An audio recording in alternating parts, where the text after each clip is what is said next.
Thank you. And thanks everybody for being here. So this work is in collaboration with Lydia Del Rio, with Carlo Maria Scandalo, with Philip Feist, and with Jonathan Oppenheim.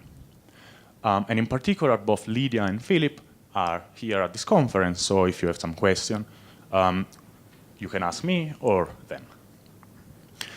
Okay, in this work, what we do is to develop a framework, a resource theoretic framework, for considering physical situations in which more than one resource is present. And then, within this framework, we introduce this first law, which is essentially related to the interconversion of resources, meaning whether it's possible or not to exchange one resource to gain another one.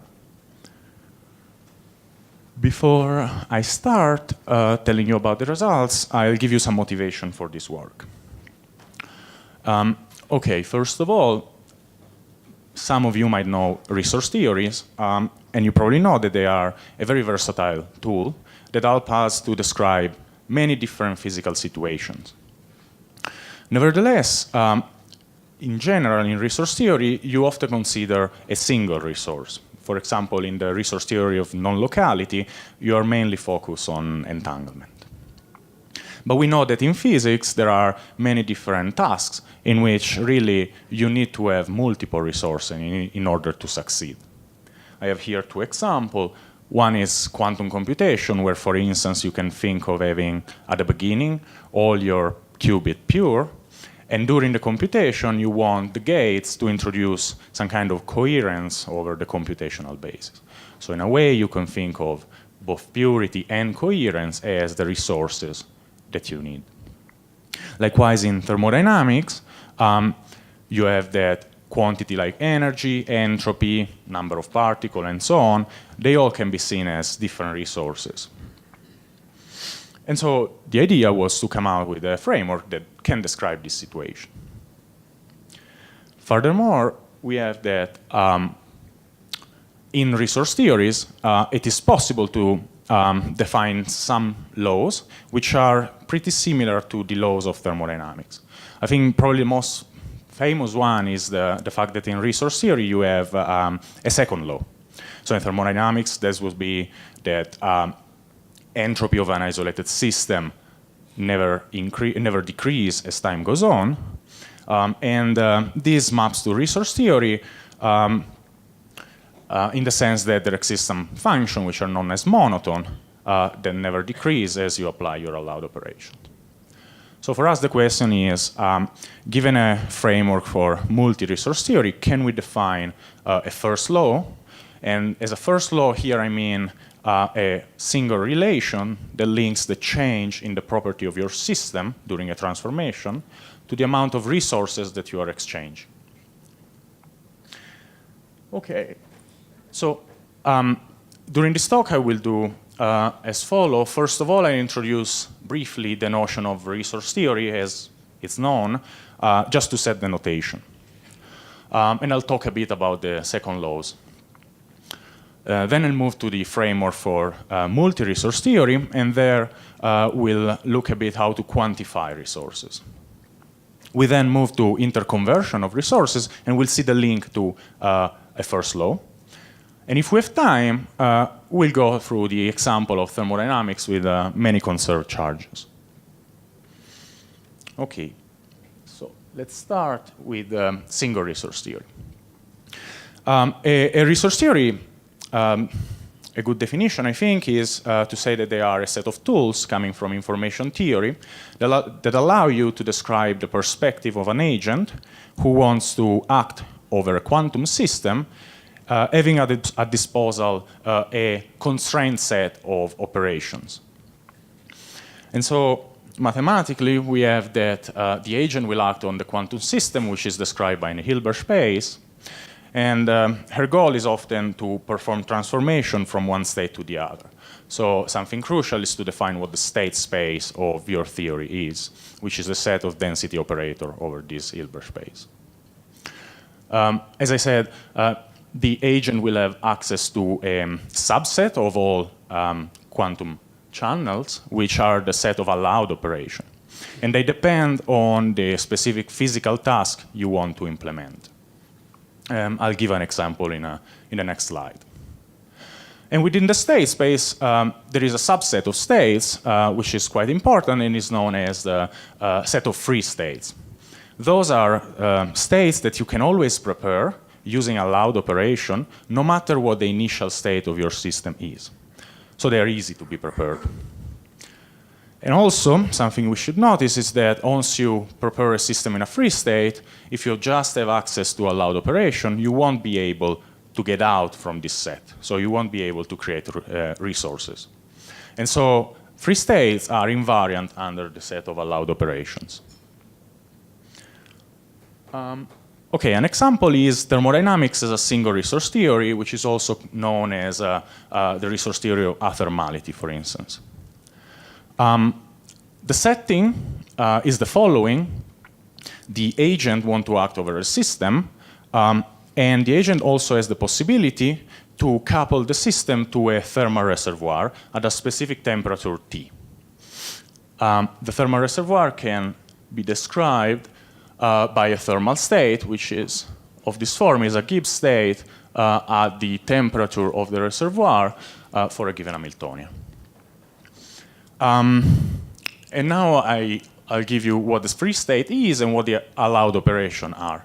And you'll see that this allowed operation will be used in the next talk from Alvaro for studying algorithmic cooling.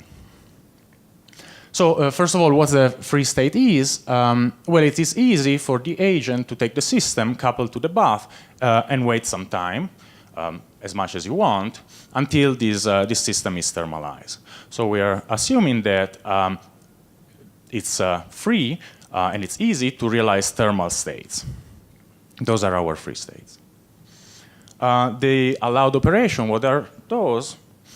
Are channel of this form, and so here you can see they are not all possible quantum channel.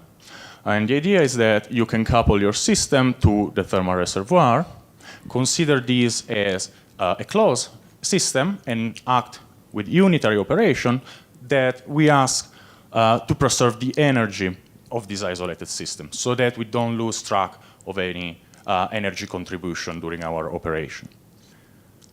You can ask different kind of energy conservation. Maybe the stricter one is to ask for the unitary to commute with the total Hamiltonian. And then you can trace out part of your bath or all the bath, or even the system if you want. Good.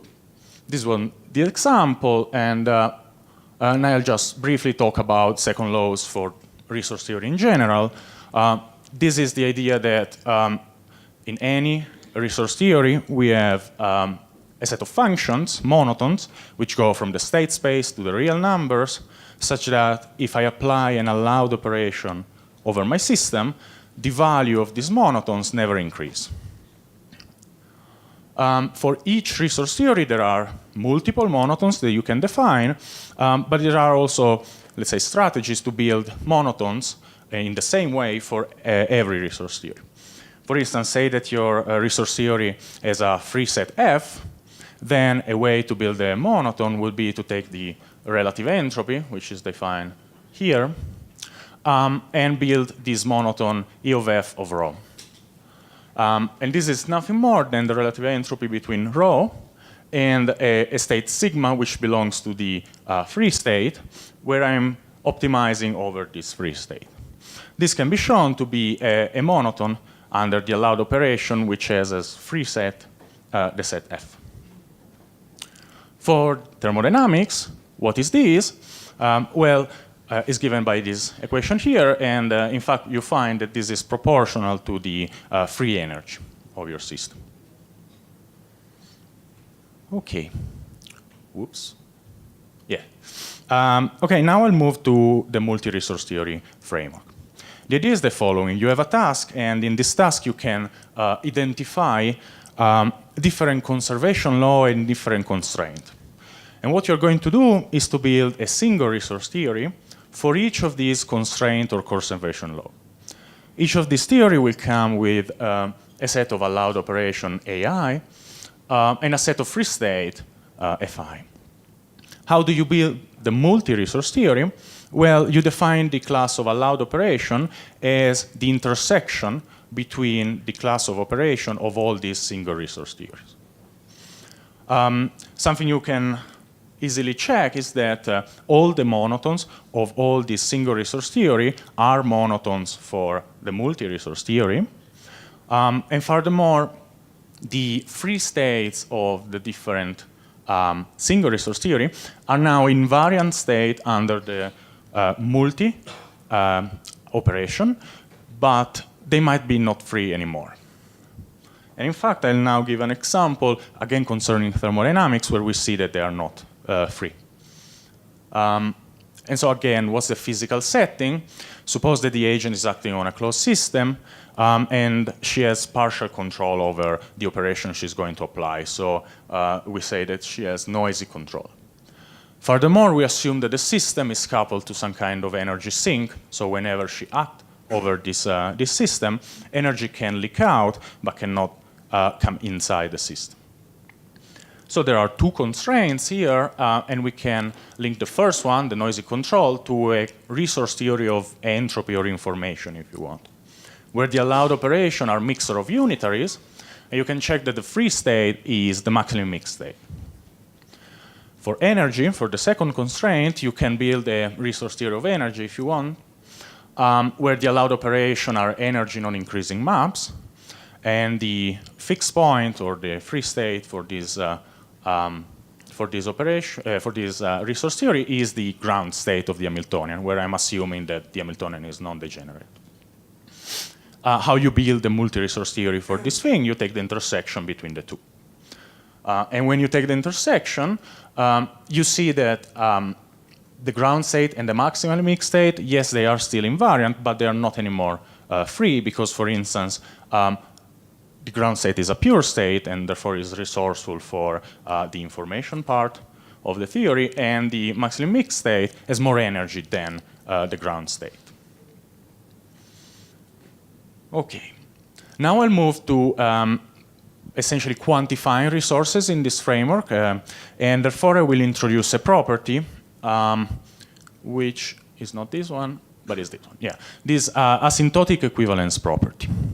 So from now on, for the sake of simplicity, I focus on multi-resource theory that are given by just two single resource theory, R1 and R2, with their set of free state, F1 and F2, their allowed operation, A1 and A2, and I'm also selecting specific monotone, M1 and M2 for them. I repeat, the allowed operation for the multi-resource theory are given by the intersection between the single one.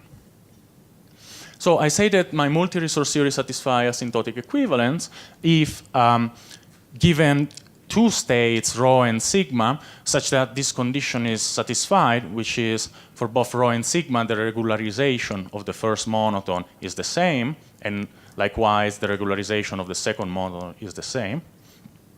If this is true, then there exists an allowed operation for the multi-resource theory, with which you can asymptotically map rho into sigma. Where what I mean from this is that if you act on n copies of your state rho with this operation, this maps you very close to, in trace distance, to n copies of sigma in the asymptotic limit. Something to say about this property, first of all, is that here I'm also neglecting a sublinear ancilla that help you during the transformation. I just didn't want the definition to be, not understandable, essentially. Secondly, this property is very close to the notion of reversibility in single resource theory. For people who know what reversibility means, I won't go in those details. And like, the first thing I wanted to say about this property is that it allows you to group subset of states inside equivalence classes, labeled by, here it is, labeled by the value of monotone M1 and M2. Because inside these classes, you can take your allowed operation and interconvert from one state to another for free. And you can keep doing this. You can go in one direction and back and so and forth. So reversibility in this sense, if you want. And then something you can do is then to represent the whole state space of your resource theory in a diagram, here a two-dimensional diagram, because I'm considering two resources. This is the green area that we have here. Each point is an equivalence class. And I'm also representing the invariant set F1 and F2 for the theory, which in this case are disjoint, which essentially means they're not free. They're invariant but not free, like in the example with thermodynamics of multiple thermodynamics in general. Yeah. Good. So I said that that property tells you that within this equivalence class, I can map from one state to another reversibly, but what about moving from one point in the diagram to another one? Well, using the diagram, you can see that in order to perform this transformation, you will need to provide a certain amount of the first resource and a certain amount of the second one. Because indeed, you're moving between two equivalence classes which are different. So the question is, how can you do this? And to do so, what we do is to introduce the notion of batteries. Those are additional systems, and each of them stores a specific kind of resource and only exchange that one. So the condition for imposing that this battery needs only to exchange one kind of resource is to say that all the states that can describe, for instance, the first battery can change the first monotone, but not the second one. The second one needs to be constant, so that you're sure that whatever transformation you're doing, you're not exchanging the second resource. And so, say that now we want to go from rho to sigma asymptotically, we need to consider this global system where I have the main system initialized in rho, one battery that stores the first resource, and the second battery which stores the other one. And then I perform a global operation that will map the main system in sigma, and meanwhile we'll exchange one resource with the first battery and the second resource with the other. And using this battery, you can also quantify precisely how much of the two resources are needed, and you can read this amount by just looking at this battery. Okay. Now I'll move to the interconversion part, and so the first law for this multi-resource theory. And I'll start with an example, which concerns Landauer erasure. So if you're not familiar with Landauer erasure, the idea is that you're given a bit, those states you're completely uncertain of. And your goal is to reset it to 0 with certainty. How can you do this? Well, you cannot do it but just acting on your system. You will need some extra resource, let's say. And one is the battery, a battery that stores energy. The other is a thermal bath, which I'm representing here as a battery, as a bank, because that's actually what the thermal bath is doing. It absorbs energy and will give you negentropy or information, if you want, in order to reset the bit. So how it works, the protocol is simple. You extract energy from the battery and you put it in the thermal bath. You then perform an operation over the thermal bath that leaves the state of this bath almost unchanged with respect to some kind of distance. And you can show that during this transformation, you're able to extract a certain amount of negentropy or information. And this negentropy is linked to the amount of energy you gave by an exchange rate, which depends on the temperature of the bath. You'll then use the negentropy to reset the state of your system, and that's done. So for us, the question was, how can I translate this kind of idea to a generic multi-resource theory framework? And first of all, what you need to do is to define the property of a thermal bath in general, so the property of a bank. That's how we call it. And like, I would say that a bank is mainly described by these three properties. The first one, which is the most important, is that whenever you're given this system, it's always the case that you need to give one resource in order to extract the other. It's never possible to act with an unallowed operation over the bank to extract both resources at the same time, because you would violate what the bank is doing, essentially. It's not how banks work. And so in the diagram, you can ask, which state can describe a bank? Well, they need to lie on the boundary of your state space, and in particular, they need to lie on the line, on the curve connecting the invariant set F1 to the invariant set F2. Why? Well, because if your bank is described by this point here, then there's no way that with an unallowed operation you will be able to extract both resources, because extracting both resources would mean that you're going in this part of the diagram, which is not populated by any state. So it is impossible. You will always have to push one resource in order to gain the other one. Secondly, you want that for a fixed state, like a precise state of your bank, you want to have a specific exchange rate. And this is, like, in an unwavy description, is given by, you can work it out visually by defining this tangent line to the state space in the point your bank is described by.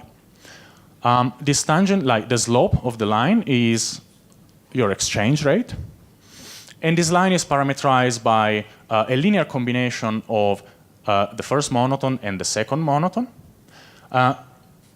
And it's nice to notice that this linear combination is a monotone for your multi-resource theory, and we call it a bank monotone.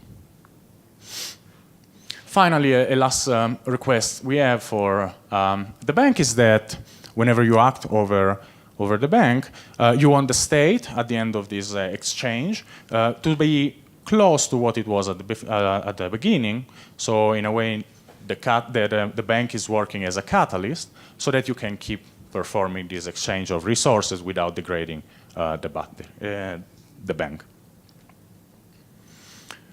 Cool. So how interconversion work? Well, you'll see that it's very similar to the Landauer erasure case.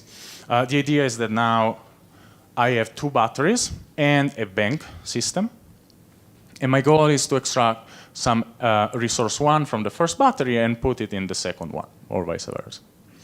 So I extract this resource and I put it into the bank. I will perform a transformation over the bank. And the condition is that the state of a bank is almost left unchanged with respect to the bank monotone I introduced and I'm showing here. If this is true, you can show that, first of all, the bank state doesn't change also with respect to other distances, but also the exchange rate that we get for this interconversion is linked to the linear coefficient of these two monotones, and in fact is the ratio between the two. And during the transformation, I'm indeed able to exchange some of the first resource for the other one. This connects to the notion of the first law, because the first law is just generalizing a bit this idea of interconverting resources. In fact, I don't only have a bank and two batteries, I now consider also a main system, which initially in the state rho, and we want to map it into the state sigma, which could be very general. Could live on different equivalence classes if you want. So what turned out is that this transformation, this global transformation, is possible if this single equality is satisfied, which tell you that the change in the bank monotone over the main system need to be equal to the weighted sum of resources you are exchanging with during the transformation. So what does it mean? Before, if we didn't add the bank, in order to perform a transformation from rho to sigma, we had to give precise amount of first resource and second resource. You couldn't do otherwise. Now we can exchange one resource for the other using the bank, and therefore I have more freedom. Just one relation needs to be satisfied, and if I'm running low of the first resource, I invest a bit of my second resource with the bank, and then I perform the transformation. And now, we call this the first law, first of all, because has some has some flavor of a first law in it, but also when you apply it to the resource theory of thermodynamics, you really get the first law of thermodynamics. And so this is it. Okay, I'll now move to the example, which is this thermodynamics with many conserved quantity. Let's start, as always, from the physical setting. Yeah, fine, thanks. The agent is now interested to work on a closed and isolated system, first constraint, and during their operation, they will conserve both the charge A and the charge B. I'm not saying what they are, but you can think of them as the Hamiltonian and the number of particles if you want. Okay, there are three constraints here, and therefore we can build three single resource theory. The first one is given by allowed operation, which are unitary, all the unitary you can think of. The second one are maps that preserve the average value of A, for instance. Third one are maps that preserve the average value of B. Take the intersection of these three maps, and you get the class of allowed operation for your multi-resource theory. Some monotones that you will obtain for the multi-resource theory are, for instance, the entropy and the average of A and the average of B. Okay, say that you want to interconvert between the resources. We said we need a bank. How do you find the bank? Well, in this setting, it's quite easy. You can use Jane's principle, and you'll find that the bank states are described by the grand canonical ensemble, which essentially is given by this Gibbs state with, I call them inverse temperature beta 1 and beta 2. Beta 1 refers to A, beta 2 refers to B. And of course, they can take different values, but say that you want a specific bank, then you will have to fix the value of the inverse temperature beta 1 and the value of the inverse temperature beta 2, and you will be able to build a bank monotone, which is this linear combination of the monotone I was introducing before, average A, average B, and entropy. Something you can do, let's say, let's specialize this example to a concrete case, which is I have a qubit, and my charge A is Pauli X, my charge B is Pauli Z. Those don't commute, by the way. And something you can do is to first represent the state space in a diagram. It's a three-dimensional diagram because I have three resources. This hemisphere, the blue hemisphere, is the whole state space. Oh, cool. Let's see. Wait, good. The red surface is the set of all bank state, meaning all these grand canonical ensemble for any value of beta 1 and beta 2. I can then select a specific bank state for fixed value of beta 1 and beta 2, and to work out what the monotone, bank monotone is, which tell you what the exchange rate is, you can construct this green hyperplane. This green hyperplane is essentially equivalent to the tangent we had before for the case of two resources. And then you can perform interconversion of resources having access to this bank. The interconversion relation is given by this equation here, where you can invest some entropy to gain some sigma x or some sigma z. And likewise, if you also consider a system, you will have an additional system, you will have a first law. Okay, now I think we are close to the end, and let me conclude. What we did here was to present a framework for dealing with physical scenarios where there are more than one resource. And I'll repeat again, what you do is to find all the constraints to your resource theory, to your task, and build single resource theories. You will then consider the allowed operation, you take the intersection, and this gives you the allowed operation for the multi-resource theory. We show how to quantify resources in this setting, which require the use of batteries. And then we move to understanding how it's possible to interconvert resources and the need of using a bank for exchanging one for the other. This gave us the possibility to introduce a first law, which again is a relation that links the change in the property of a system, in this case, this bank monotone, to a weighted sum of resources. Okay, for the future, well, you probably noticed that all the example I gave concerned thermodynamics. We here have a framework for any resources in theory. So it would be nice to find other resources that, for which a first law is true. We have a toy model which links entanglement and energy, and we are pretty much interested in studying it more.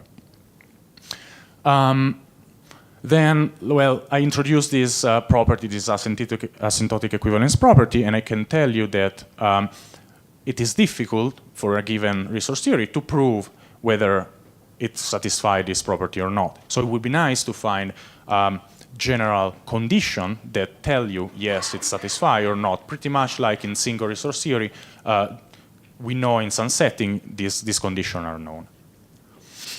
And then, like, minor points are, for instance, the role of batteries. It seems that in our setting, batteries are more important than in a single resource theory case, where you can avoid to use them. And so we would like to understand better this point. And finally, of course, the structure invariant set here are always considered situations in which they were not intersecting, but you can think of them as having an intersection or one containing to the other. Which example of resource theory are there with this structure, and what can I do with them? And with this I conclude. Thanks a lot.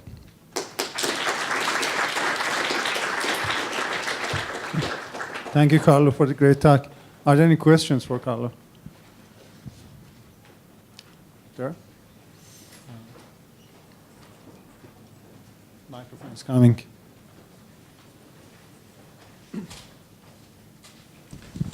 Hi, thanks for the talk.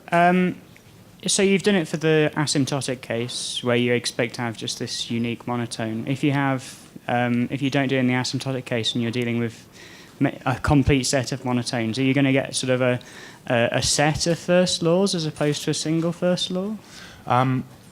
Yes, we would expect that. Although it's non-trivial to move from the asymptotic case to the single shot case, let's say, because as we said, we rely on the definition of batteries. And like one of the main property of this battery was, they remain constant with respect to this specific monotone, but not with respect to the other. And then you would have to ask for all the monotones of one resource, and they need to stay constant. And it might be possible. Certainly it's non-trivial to consider that case. So it's something we're willing to look into. Thanks. Any other questions? Let me ask you a question. So to what extent this construction depends on the choice of the monotone M1 and M2? Oh, yeah. So the monotone M1 and M2 is not arbitrary. Depends on whether your resource theory is satisfying this property or not, which is what you need to show. So, of course, this won't be true for any monotones, but for specific one, very often, coming from a single resource theory point of view, very often these monotones are relative entropy, but not always, as you know, pretty well. Right. Any other questions? Okay. If not, let's thank Carlo again. Thank you.